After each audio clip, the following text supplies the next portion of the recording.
Across all history, the truly strong remain shrouded deep in darkness, hidden from society. They carefully erase all traces of their existence, so that when later generations look back on history, it is as if they were never there. But sometimes, even the most perfect plans to erase one's tracks leave unexpected loose ends. This tome was one of those loose ends, left behind in charred ruins. What secrets lie within?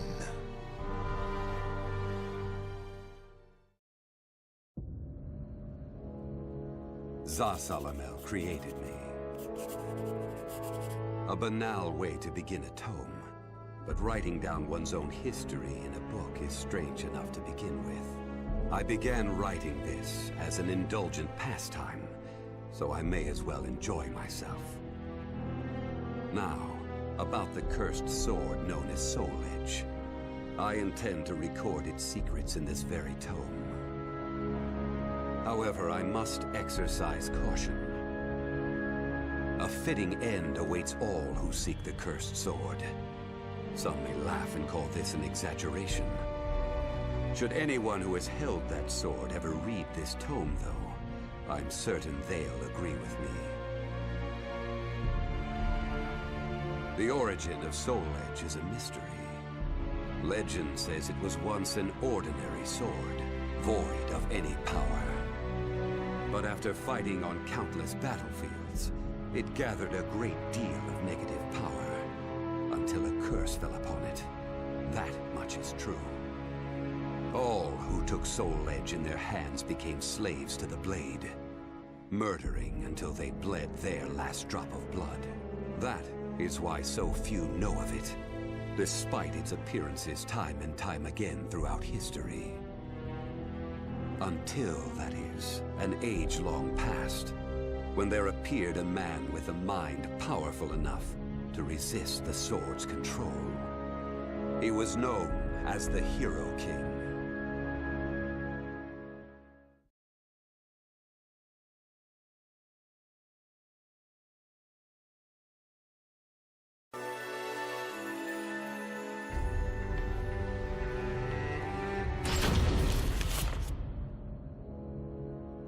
In that ancient age, great change came only through war.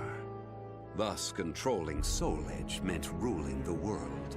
The Hero King, being the man he was, one could say it was inevitable that he would bring peace to this warring world. I won't record the Hero King's name here. Someday I may decide the time is right to reveal it, but that time isn't now. It is said the Hero King lost Soul Edge due to his jealous son. After the Hero King killed his son, the spirit sword Soulcalibur was born from the remnants of the cursed sword. Indeed, the cursed sword and the spirit sword both come from the very same steel.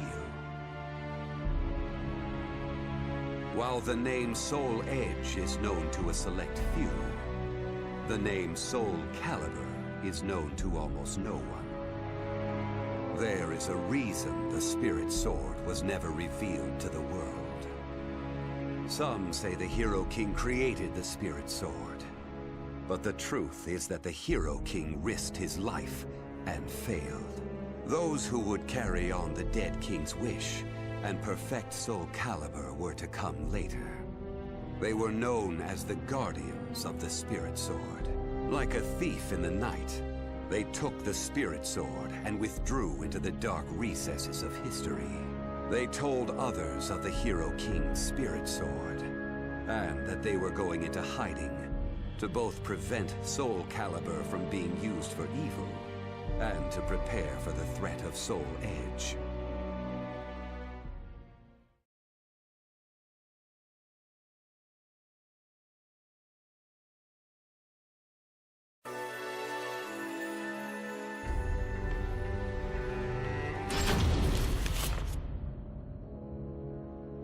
The guardians of the spirit sword only entrust Soulcalibur to a select few. One recent example was a king from medieval Europe. Born in Britain, the king used the Spirit Sword to rule a large swath of Europe.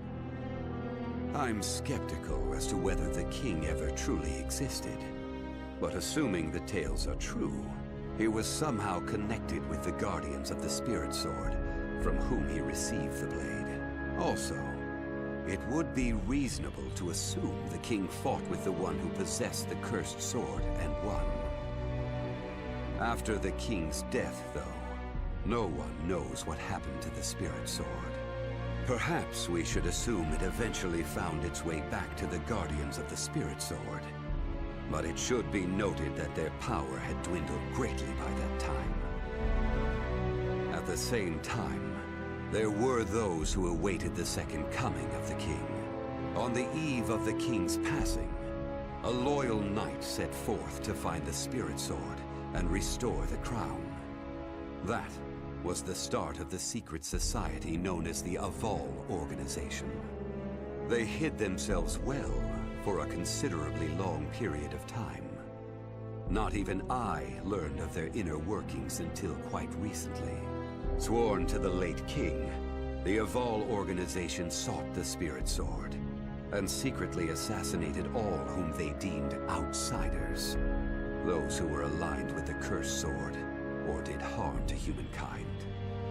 A deeper look, however, reveals there was some unrest hidden below the organization's seemingly unshakable exterior.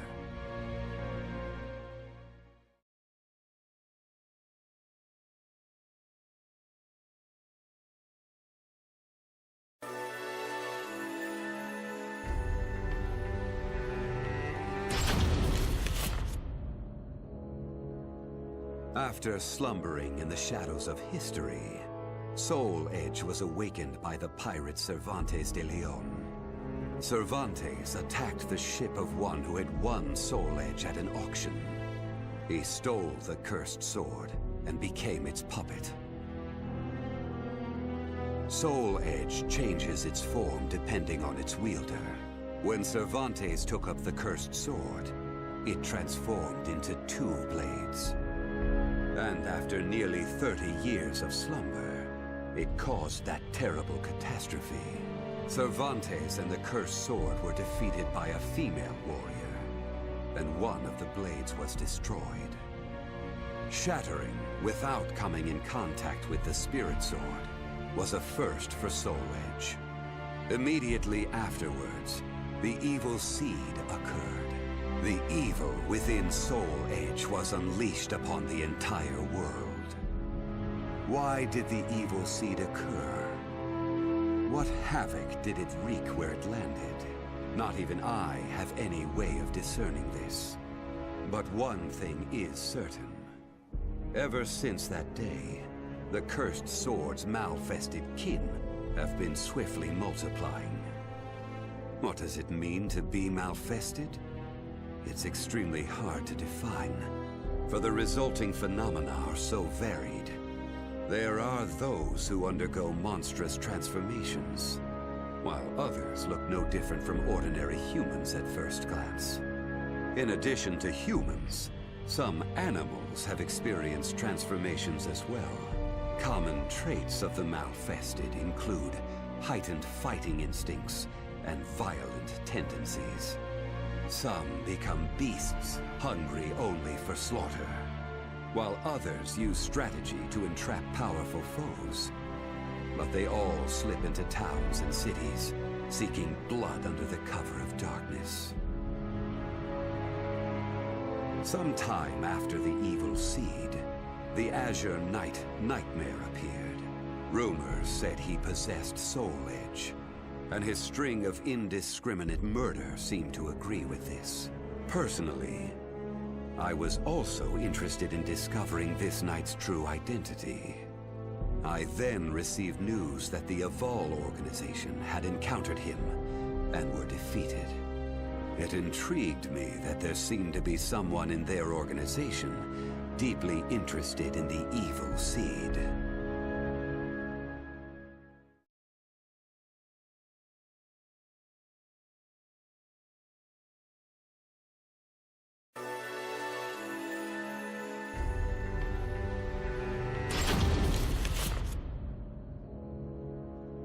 While Soul Edge has appeared constantly throughout history, Soulcalibur's whereabouts are still shrouded in mystery. In time, I lost interest and gave up trying to search for any traces of it. But after resuming my search later, I found that it had been taken to a temple in the east at some point. With it were taken a staff able to absorb all manner of energy, and a mirror capable of purifying evil. These sacred treasures were used to create Soulcalibur and amplify its power. No one knows what had happened to the Guardians of the Spirit Sword, but they must have met with ruin, losing the Spirit Sword and their other treasures. As for the temple, it later became Ling Sheng Su, a famous martial arts dojo that worshipped the Spirit Sword and the other weapons as the three sacred treasures. But now the Spirit Sword is no longer there. The evil seed deeply affected Ling Sheng Su, and most likely caused it to attract evil energy. Its martial arts students were soon overcome by madness and battle lust, and ended up killing each other. The temple fell in a single night. Therefore, no one knows what happened to the Spirit Sword. Only one student of Ling Sheng Su survived. While the survivor didn't possess Soulcalibur, there was clearly merit in looking into him. What powers did he possess?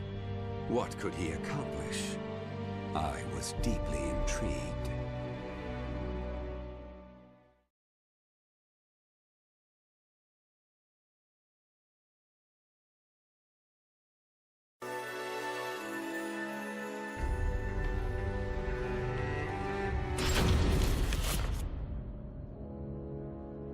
I only started writing this tome as a pastime.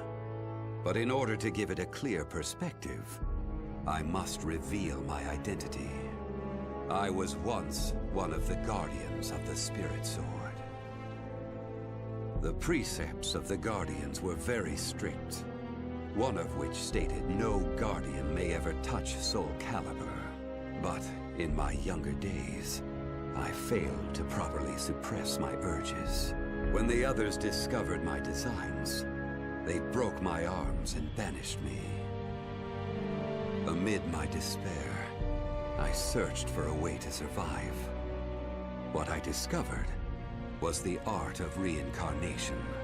After a long period of training, I mastered the secrets contained within this lost wisdom. I reincarnated myself over and over again, and became an entity that could transcend generations. At first, I didn't realize the price I would have to pay for eternal life. For every time I reincarnated, I experienced the pain of death. It felt like my soul was being crushed. It is hard to put such pain and suffering in words. Indeed, I hadn't managed to completely escape death. No matter what one may accomplish in life, death remains inescapable. My bodies have lain in countless graves, but my soul will never rest in peace. So it was that I came to yearn for the final eternal death I could never have. And such desire began to corrupt my everlasting life. Gradually, I began to seek out death itself.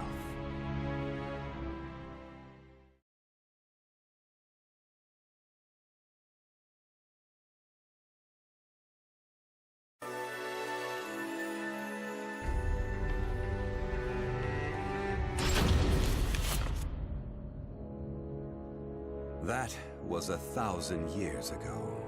My desire for death was at its peak. That longing for true death led me to even take hold of Soul Edge. Wisdom, power, battle lust. In those days, I felt I could do anything. But when it was over, I was forced to confront just how prideful I had been. As a puppet of the cursed sword, I kept fighting to my last breath. And for what? I fought in an age of endless war that spanned the world, all to establish a certain dynasty. That is all I'll say on the matter. I've lived as every type of person. Old, young, man, woman. But I've never felt as much joy as when I wielded that power. However, not even the cursed sword could free me from the chains of samsara. And so I died, and was born again into this world.